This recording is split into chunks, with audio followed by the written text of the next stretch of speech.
It's 4:04. Welcome back, you beautiful daily vlog. Welcome to the DLive live stream. You know the deal, folks. We're going to be here for quite some time as these streams are happening, when they're happening.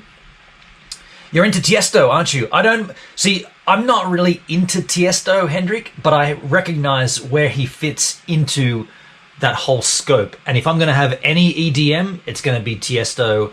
And even the dance. We're talking about dance music here, folks. If you're going to have any of that kind of clubby music, I'll probably go some Fatboy Slim. And I don't really care for 1,200 different artists that I've got to dissect through to find the good ones. I don't really care for that genre that much, but I understand where it comes from and what it means. Zeus 92. Zeus or Z-U-S-A? No, Zeus 92 with the follow. Hey, Zeus. Thanks for following the Gives a Minute DLive stream. Now that makes you the latest giver right here on the channel. Now, why would this make you a giver? Well, let me explain. You see, you're giving me your time to consume the content, whereas me, I'm a giver because I'm giving you my time to create the content. And so you see how we're both givers here, and this is a two-way street. But you're the latest giver on the Gives a Minute DLive stream.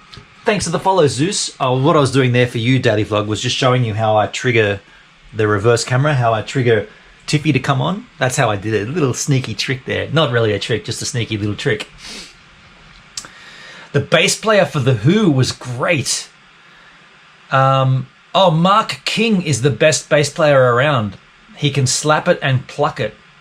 Okay. I haven't heard of Mark King.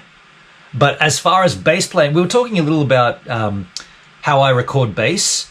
And just to summarize very quickly for the daily vlog, what I do is I get the tab to a song and I will isolate the bass in the track from the band by doing a couple of Audacity sort of tweaks. And then I will have that in the timeline in Logic.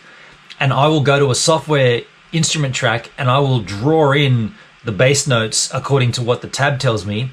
Then I'll grab my real bass and play, learning the bass line by watching, as you hit play, watching what happens to the software instrument, and that way I can learn it as I go. Then I'll record it in and get rid of the MIDI bass line, and there I've got bass. And the reason I bought myself a MIDI keyboard is instead of using the mouse to click and enter in the piano roll, I can just actually play the notes in on the bass. Pretty cool, pretty fun.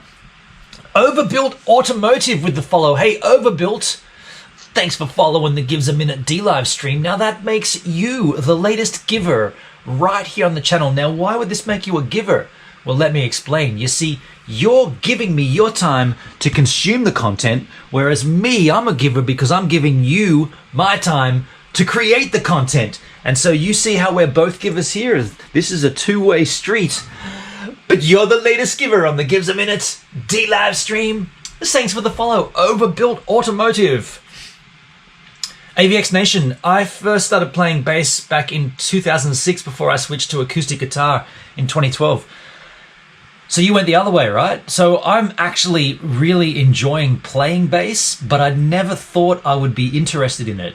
I never thought sounds stupid, but I never thought the bass was so cool. The stuff I'm hearing in Ween, learning these bass lines in Ween, I'm like, what? That's incredible. That's not what I thought was happening when you see what they're playing. It's like, really? That's not what I hear.